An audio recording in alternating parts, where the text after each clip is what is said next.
Olá, paz do Senhor, muito bem, você está aqui no meu escritório, meu nome é Felipe, sou superintendente da Escola Dominical na DEDIV, Assembleia de Deus em Divino, e hoje nós estamos aqui para estudar a nossa lição da CPAD, as lições bíblicas de jovens e adultos, né? Cujo tema é o plano de Deus para Israel em meio à fidelidade da nação. E nessa feita nós vamos estudar sobre a lição de número 4 do dia 25 de julho de 2021, que tem por título Elias e os profetas de Aserá e Baal. Mas, claro, não deixe de se inscrever no canal, ativar o sininho, compartilhar com seus amigos, com aqueles que precisam e desejam aprender um pouco mais a palavra do Senhor. Nós vamos ficar aqui hoje por cerca de 30 minutos, falando aquilo que o Senhor colocou em nosso coração, devido ao nosso estudo também. Pois bem, nós estamos diante de uma lição onde trataremos do poder de Deus, onde trataremos do duelo travado no Monte Carmelo que revelou o Deus verdadeiro, e nós temos muito a aprender. É bom lembrarmos que o reino estava dividido. O profeta Elias é um profeta do reino do norte, de Tisbé, e é alguém levantado por Deus para enfrentar o perverso rei Acabe, filho de Onri, como veremos nesta lição. E, como nós veremos, essa foi uma das batalhas mais importantes da história, e esta batalha revelou o verdadeiro Deus. O nosso ponto central vai nos ensinar que o Senhor sempre intervém a nosso favor diante das adversidades. E nós queremos dizer para você que o verdadeiro Deus é aquele que intervém na vida e na história do seu povo. Fique conosco, né? Que Deus nos abençoe nesse estudo e nós seguimos adiante. O primeiro tópico vai nos falar sobre o desafio no Monte Carmelo. Primeiro subtópico, o zelo de Elias o pôs diante de um confronto. Perceba você que Elias, ao chamar o povo para tomar uma decisão, a escolher o verdadeiro Deus, e o povo não responde afirmativamente a chamada de Elias. Então Elias propõe um duelo onde ele dá as aparentes vantagens para Baal. Se nós observarmos bem, Carmelo, o local do encontro, o Carmelo em hebraico significa campo fértil. Baal era conhecido pelo Deus da fertilidade. Os cananeus acreditavam também que o Carmelo era a morada do Deus Baal. Sendo assim, Elias estava julgando no campo do adversário. Os profetas de Baal poderiam escolher o sacrifício, tiveram a vantagem de iniciar o seu ritual. Tudo isso eram aparentes vantagens para o Deus Baal, o falso Deus Baal. Além do que, o próprio Deus Baal era conhecido como Deus da tempestade, que se revelava por meio de relâmpagos. Olha como era fácil para Baal acender o fogo do sacrifício, apenas com uma faísca de um relâmpago. Mas nós observamos que essas vantagens não saíram do papel, porque Baal não fez e nem pôde fazer nada para aqueles que o adoravam. Mas nos chama a atenção também que quando Elias faz, ou antes do Elias fazer ali a conclamação do povo para que comparecesse no Carmelo, o versículo 21 de 1 Reis 18, vai nos mostrar que o profeta Elias, ele chama o povo para que o povo pudesse responder por meio de fé ao chamado divino. Perceba que Deus já havia demonstrado ser o Deus verdadeiro, quando ele envia uma seca de 3 anos e meio. Ora, se Baal era o Deus da tempestade, como é que Deus poderia enviar uma seca tão grande, sendo Baal o Deus da tempestade? Mas aí o profeta Elias disse: até quando vocês vão cochear entre dois pensamentos? Escolham hoje a quem servir. Se o Senhor é Deus, serviu. Se é Baal, serviu. Mas o povo ficou calado, não respondeu nada. Somente depois, quando Elias propôs o duelo, dizendo que o Deus que respondesse por fogo seria o verdadeiro Deus, é que o povo toma uma decisão e diz, é boa esta palavra. Mas até o momento, eles não responderam nada, eles ficaram calados, temeram. A exemplo de Tomé, né, precisaram ver para crer. O Senhor, o nosso Deus, ele espera de nós uma decisão por fé. Tudo quanto fazemos, nós não precisamos esperar ver para crer. Às vezes Deus se mostra, se revela através de um grande milagre, mas toda decisão que tomamos, né, o Senhor espera que a tomemos por fé, confiando que Ele é o provedor, que Ele é o Deus verdadeiro, que Ele é o sustentador da sua obra e dos seus filhos. E além disso, como falamos de aparentes vantagens, podemos falar hoje que o Senhor é o nosso Deus e que não perde batalha alguma. Ele quebra o laço, né? Quebra o carro, aliás, né? E corta o laço, é o que diz o salmista, né? E ainda o rei Davi, ao escrever o Salmo, se não me foge a memória, de número 27, vai dizer que ainda que um exército cercasse, ele não temeria, porque o Senhor estava com ele. Né? O salmista também vai dizer no Salmo 23, que ainda que ele ande pelo vale da sombra e da morte, ele não temeria mal algum, porque o Senhor está com ele. O nosso Deus é um Deus que não perde batalha jamais. Segundo subtópico, o problema de não saber a quem adorar. O povo de Israel não sabia a quem adorar. O povo de Israel adorava a quem lhe convinha. Tinha o Senhor quando precisava, tinha Baal, tinha Azerá, tinha tantos outros deuses. Mas o povo não tinha um posicionamento firme sobre a quem adorar. Portanto, nesse sentido, o profeta Elias pergunta no versículo 21, até quando cocheareis entre dois pensamentos? A palavra cochear significa mancar. Mancar é o que o povo estava fazendo. Quem manca, ora está em cima, ora está embaixo, ele não vive uma vida constante, uma vida de retidão, mas ele vive uma vida manquejante, né? Uma vida em que não se sabe o que fazer.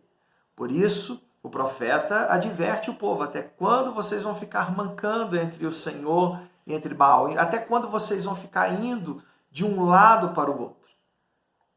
Em nossos tempos, podemos dizer que existem pessoas também mancando de um lado para o outro. Ainda que nos tempos bíblicos a idolatria seja adoração a deuses ou falsos deuses que são esculpidos na pedra e em tantas outras matérias-primas, nós podemos dizer que aquilo que rouba o lugar de Deus, aquilo que toma o nosso coração, aquilo que nós sentimos paz e segurança e colocamos como lugar de paz e segurança em nosso coração, isso se torna a forma de um Deus em nosso coração, se torna um ídolo no nosso coração. Há pessoas que adoram ao mundo, ao dinheiro, ao poder, à fama, e a decisão é hoje. Aliás, o Monte Carmelo, ele ficava situado entre Israel, cujo Senhor é Deus, e Sidom, cujo Deus era Baal. E por estar ali na divisa, o Monte Carmelo é símbolo de decisão. Hoje nós precisamos decidir. A decisão não pode ser adiada. Para que ficar um dia na igreja, outro dia no mundo? 6 meses na igreja, 6 meses em disciplina. Até quando vamos ficar manquejando? Até quando vamos saltar de um lado para o outro? É melhor servirmos ao Senhor. Faça como Josué, que disse que todavia eu e a minha casa serviremos ao Senhor. Terceiro subtópico vai falar sobre o desafio do fogo. Elias convoca o povo para que subisse no Carmelo e o Deus que respondesse por fogo, esse seria Deus. Perceba que o ministério de Elias é marcado pelo fogo. Depois de orar, fogo caiu do céu e consumiu o holocausto. 1 Reis 18, 36 a 38. Quando Elias estava na caverna, com medo do estado, não só de Jezabel, mas de um estado opressor, de pessoas que tentavam matar a sua vida, ali Deus se revela numa brisa suave. Mas antes de se revelar numa brisa suave, passa ali um fogo. Quando nós vamos ler 2 Reis, capítulo 1, versículo 10 a 12, quando o rei Acasias manda que os soldados busquem Elias no monte, Elias diz, olha, se eu sou o homem de Deus, desça fogo do céu e consuma vocês. E fogo do céu caía e consumia aqueles soldados. Por fim, nós podemos nos lembrar de 2 Reis, capítulo 2, versículo 11, quando Elias é arrebatado. Ali diz que havia carros de fogo e cavalos de fogo presentes ali no dia do seu arrebatamento. Então nós percebemos que o Deus verdadeiro é aquele que intervém na vida e na história dos seus filhos. Aqui, Deus se revelou através do fogo, mas Deus se revela de muitas formas e nós não podemos limitar o poder de Deus apenas de uma maneira. Mas antes que Deus se revelasse, Elias precisou preparar muitas coisas e fazer uma oração ao Senhor. Por isso nós vamos para o segundo tópico, tratar sobre a oração de Elias, e o primeiro subtópico fala dos preparativos de Elias. Entre os preparativos, nós destacamos a reparação do altar. Diz que ali no Monte Carmelo havia um altar do Senhor que estava quebrado. Não é estranho? Não é curioso? O que fazia um altar ali? Por que estava quebrado? Lembre-se antes disso que a má rainha Jezabel tentou matar os profetas do Senhor, acabar com o culto do Senhor. E o que Obadias faz? Ele esconde 100 profetas do Deus Altíssimo. E o que o Senhor faz? Ele preserva 7.000 pessoas que não dobraram-se diante de Baal. Certamente havia ali no templo, ou melhor, no templo não, no monte, um altar erigido ao Senhor, que certamente Jezabel destruiu, mandou que destruísse, profanasse, não sei. Mas estava ali de qualquer maneira, ali no Carmelo, havia um altar do Senhor, um altar de adoração que fora quebrado. E Elias, queridos, jamais ofereceria sacrifício em altar pagão. Por isso, ele não usou o altar que foram feitas oferendas a Baal.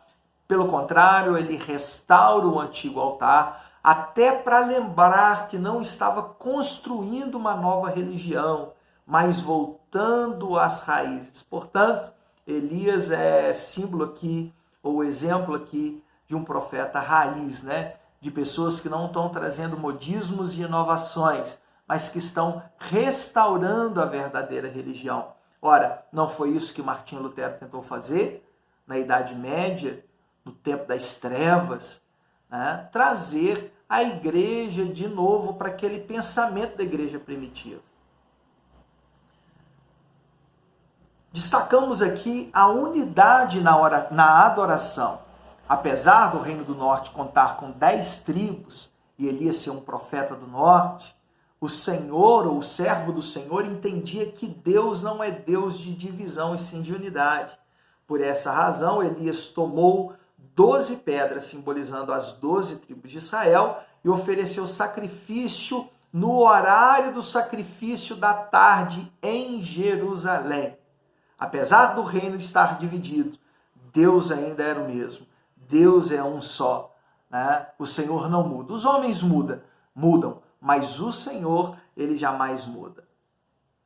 Mas Elias não fez nada de que ele pudesse ser reprovado. Aliás, Elias ficou fora de toda e qualquer suspeição, porque depois de colocar tudo em ordem, ajeitar as 12 pedras, preparar a lenha, o sacrifício, Elias chama o povo para perto para ver tudo o que estava acontecendo e manda com que eles derramassem água sobre o sacrifício. Elias estava preocupado de que o povo pensasse que poderia ser algum truque, mas muito pelo contrário, o povo ali, ele encheu, segundo alguns comentaristas, cerca de 14 a 28 litros de água, que certamente foi pego ali. Nós devemos lembrar que, apesar da grande seca, havia o mar Mediterrâneo ali próximo, Então, certamente, essa era água salgada. Nós acreditamos dessa maneira, né? Então, algo desse tipo para pegar fogo somente através de um grande milagre, né? Então, aplicação para a nossa vida. Deus não age em corações divididos. Não adianta você estar com a vida cocheando entre dois pensamentos, ora no mundo, ora no dinheiro, ora no sexo, ou seja, em que for, porque Deus só age num coração íntegro, num coração puro, num coração que está plenamente voltado para o Senhor. O crente também, outra aplicação, ele precisa ter prudência e agir assim como Elias, para evitar a desconfiança do povo. Nós vivemos tempos onde existem falsos pregadores, falsos profetas, pessoas que barganham com Deus, que vendem os dons de Deus, enfim. E o povo está alarmado contra esse tipo de pessoa. Por isso, nós que somos verdadeiros salvos, verdadeiros pregadores, devemos ter toda a prudência para evitar qualquer desconfiança do povo.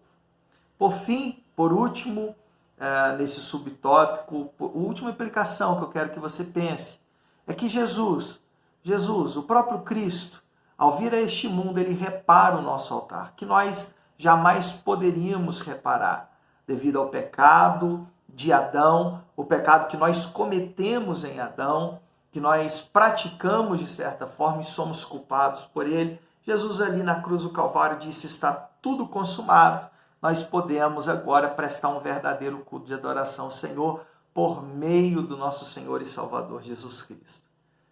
Agora, segundo subtópico, Elias faz uma oração confiante, né? Mas não sem antes se mostrar zombeteiro, né? Elias zombou dos profetas de Baal, que não podia atendê-los. Olha, clama em altas vozes, talvez ele não esteja escutando. Pode ser que esteja ocupado, intentando fazer alguma viagem. Talvez dorme, porventura acordará. Elias estava zombando dos profetas de Baal. Elias estava mostrando e demonstrando que ele não poderia fazer absolutamente nada, porque Baal de fato não existe. A não ser atuações de demônios ali para tentar enganar o povo, e se mostrar um falso Deus. Os profetas de Baal se mutilaram, mas não conseguiram a atenção do seu Deus. Veja, essa questão de se automutilar, cortar o próprio corpo, isso já vem de ritos pagãos. Isso não é coisa de adolescente em depressão, não é verdade? Isso já vem de lá de trás. Mas é interessante que toda falsa religião, ou muitas falsas religiões, exigem que os homens deem do seu sangue, ou ofereçam o seu sangue para Deus. Mas a religião verdadeira é onde o próprio Deus se encarnou e ofereceu o seu sangue em favor dos homens. Essa é a religião verdadeira. E a gente percebe também aqui o contraste entre a oração de Elias e o ritual pagão dos profetas de Baal. Porque a oração de Elias foi curta. E os profetas de Baal tiveram um longo tempo de oração, um longo tempo de clamor. Deus é Deus que não precisa de muita coisa para responder uma oração, irmãos. Deus não precisa de palavras bonitas, de orações enfeitadas. O que Deus requer de nós é um coração sincero, um espírito quebrantado, um coração contrito na presença do Senhor. A oração de Elias foi curta, não houve vãs repetições, muito embora Elias fosse um homem de oração. E creio eu de longas e longas orações. Mas ali naquele momento, apenas uma oração curta foi o suficiente para que Deus respondesse por meio do fogo. Então não adianta a gente fazer longas orações com palavras bonitas, com jargões de pregadores, porque Deus não se deixa impressionar por essas coisas. Nós aprendemos algumas coisas com a oração de Elias. Por exemplo, a oração de Elias, ela estava alicerçada na promessa. Ele lembra ao Senhor dizendo, ó Senhor, Deus de Abraão, de Isaac, de Israel, versículo 36. Ou seja, ele faz parte da aliança. Senhor, o Senhor tem uma aliança comigo também. Eu sou da linhagem de Abraão, de Isaac e de Israel, a quem o Senhor firmou o pacto. Elias, ou a oração de Elias, visava em segundo lugar a glória de Deus. Veja, Elias disse: manifeste-se para que este povo conheça que tu és Deus. Versículo 36 e 37. Em outras palavras, Elias estava dizendo: olha, não é a minha glória, não tenho que aparecer, mas manifeste-se, Senhor, para que todos saibam que tu és Deus. Terceiro aprendizado, a oração de Elias demonstrava submissão. Ele disse: eu sou o teu servo. E ele disse mais: conforme a tua palavra fiz todas essas coisas. Se nós aprendermos a orar como Elias, uma oração alicerçada numa promessa de Deus, uma oração que visa a glória de Deus e uma oração que demonstra submissão, creio que nós teremos os nossos pedidos alcançados. Certo, irmãos? Se nós observarmos ao longo também dos versículos 20 ao 40, vamos ver Elias falando diversas vezes com o povo, Elias falando com o rei, né, por 2 vezes, com o povo acho que 7 vezes, mas Elias falando uma única vez com Deus. E quando Elias fala com Deus, o Senhor responde à oração de Elias. O que me faz pensar que quando nós falamos mais com Deus, nós temos de nos preocupar menos com os homens. Quando nós falamos mais com Deus, como Elias fez, nós precisamos dialogar menos e brigar menos com as pessoas. Fique este exemplo aí para você. Terceiro subtópico vai chamar a nossa atenção para a misericórdia de Deus, porque todo ato no Carmelo representa a misericórdia divina. Tanto ali a seca de 3 anos e meio, quanto o fogo no Carmelo, serviram para comprovar que o Senhor é Deus e para trazer o povo para si. Né? Portanto, querido irmão, querida irmã, não reclame da prova que está passando. Se você está vivendo na seca de 3 anos e meio, saiba que o Senhor é contigo. Se você está na bonança, o Senhor também é contigo. Nos momentos difíceis ou nos momentos bons, o Senhor é misericordioso para conosco. Tudo aquilo que foi feito por uma razão muito simples. Deus queria trazer o povo para si. É a misericórdia de Deus. É a compaixão de Deus pelos miseráveis. Isso significa misericórdia. É Deus não impetrar em nós o juízo que tanto merecemos, mas pelo contrário, de graça, dar-nos a sua graça. Que Deus nos abençoe, meus irmãos. Mas Elias era um homem sujeito a todas as nossas paixões. Era um homem como você e eu, ou uma mulher, né, como você que está do outro lado. Uma pessoa normal, uma pessoa cheia de defeitos e qualidades, sujeitas a enfermidades. E é o que nós vamos ver aqui no terceiro subtópico, que diz Elias em Horebe. E o primeiro subtópico fala dos feitos e da exaustão do profeta. Se observarmos os seus feitos, podemos perceber que, em nome de Deus, Elias anuncia 3 anos e meio de seca. Se observarmos os seus feitos, vamos ver que Elias desafiou 850 profetas, os de Baal e de Azerá, e ele vence no Carmelo os profetas de Baal. Vamos ver, diante dos seus feitos, que depois de vencer os profetas do Baal, Elias orou e houve chuva. Os seus feitos, depois que a chuva veio, Elias, é até engraçado, ele corre mais rápido que a carruagem do rei. Vamos ver que Elias foi sustentado por um anjo. Elias foi um grande profeta, o maior profeta oral da história de Israel. Elias não foi um profeta escritor, ele foi um profeta oral, né? E todos esses feitos fizeram parte da história de Elias. Mas chegou um momento em que Elias chegou à exaustão, né? E ao que tudo indica, Elias sofreu sim depressão. Depressão, irmãos, não é só ausência de felicidade, não é isso depressão. Existem muitos sintomas de depressão. Né? Elias sofreu, ele sentiu que os seus planos foram frustrados e ele até mesmo desejou a morte. Ele temeu não Jezabel, não é que Elias temeu Jezabel. Jezabel era a rainha, Elias temeu um império inteiro. Né? Elias era sujeito, né, às mesmas dificuldades que nós. Assim como nós, Elias não estava isento de enfermidades. Eu e você também não estamos. Precisamos de buscar conforto em Deus e consolo em meio até mesmo às adversidades, mas estamos sujeitos a essas enfermidades também. E Elias, segundo o subtópico, ele pede para morrer. É bom lembrar, irmãos, que ninguém defende o suicídio através de Elias. Elias não tentou tirar sua vida. Elias pediu a morte, desejou a morte. Obviamente que isso não é uma boa atitude de Elias.